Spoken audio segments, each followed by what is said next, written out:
Hi, my name is Gerhard Schwantner and welcome to Selling Power TV. Today we have the pleasure of continuing our conversation with Norman Behar. He's the CEO of the Sales Readiness Group. Gerhard, thank you. Pleasure to be back with you today.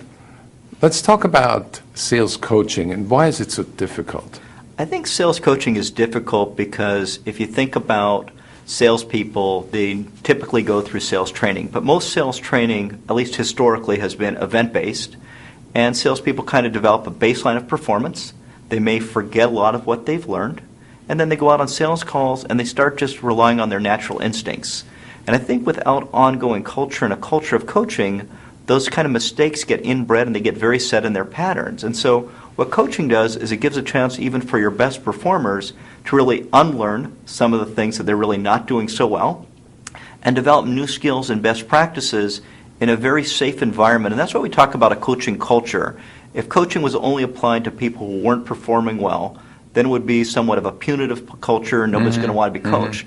But if you look at great companies, even the CEO may have a personal coach because they know that if you're not getting better in today's economy, you're actually moving backwards. And that's an interesting idea where you say coaching should not be done just because you want to remedy pain points, but coaching should be done to develop gain points and help people do a lot better than they're already doing. It's interesting you use the term gains because in our programs we use gains and gaps in performance, and we always talk about coaching by first focusing on the performance gains. We really want to build people's confidence. You think about sales, the amount of rejection that you take on a daily basis, just the issues associated with making contact with people, getting to the right people, going on appointments. It's not an easy job, and in today's world of call avoidance, sales is even becoming more difficult. Because there are three issues. One is the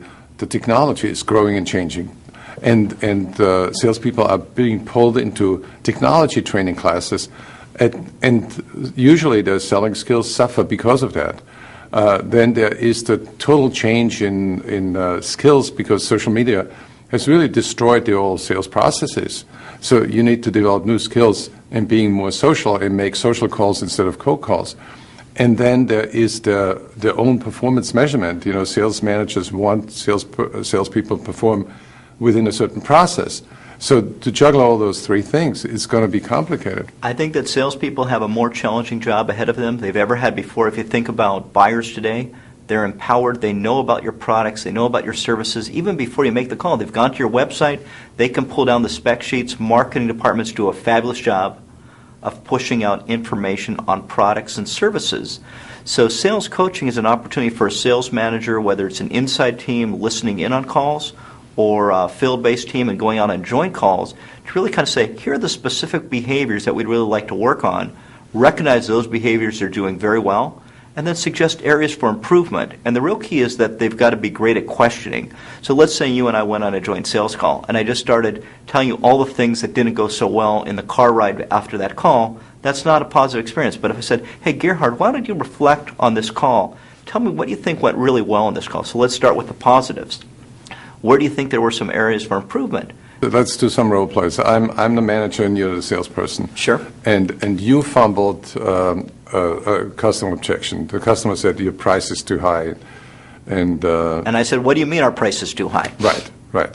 So now we're in the car and we're riding, and I ask you, Norman, how do you feel it went? Well, Gerhard, I think it went pretty well. A lot of our customers are objecting to our price. They see our price point as being higher than our competitors. Right. Well, what I'd like you to focus on something really more specific.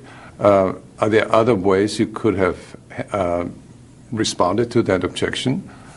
So I think, Gerhard, the question you're asking, so I'll get out of the role play for a moment, but that is exactly the way we would want to train someone on how to coach. Is, in other words, can you suggest a better way? So you're getting me as a salesperson to really reflect on what happened in that call.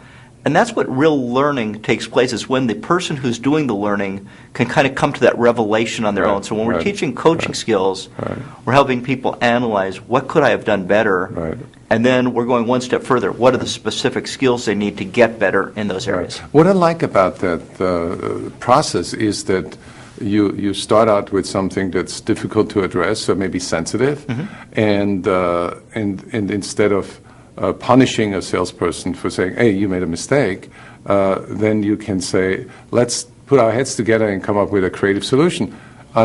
What are the alternatives? How can we handle this better next time? And then if you think about the logical conclusion of that, we suggest that those coaching moments become the basis for personal development plans. And we believe Right. everyone needs a Right. personal development Oh, plan. yeah. Your Yeah. top performer, Right. your medium performers, your lower performers. How are they going to improve over some period of time? Right. What are the actions they're going to take? And then really reinforce those behaviors when they start to get them right. Absolutely. Well, thank you, Norman. We're going to continue our conversation with Norman tomorrow, where we talk about measuring sales performance.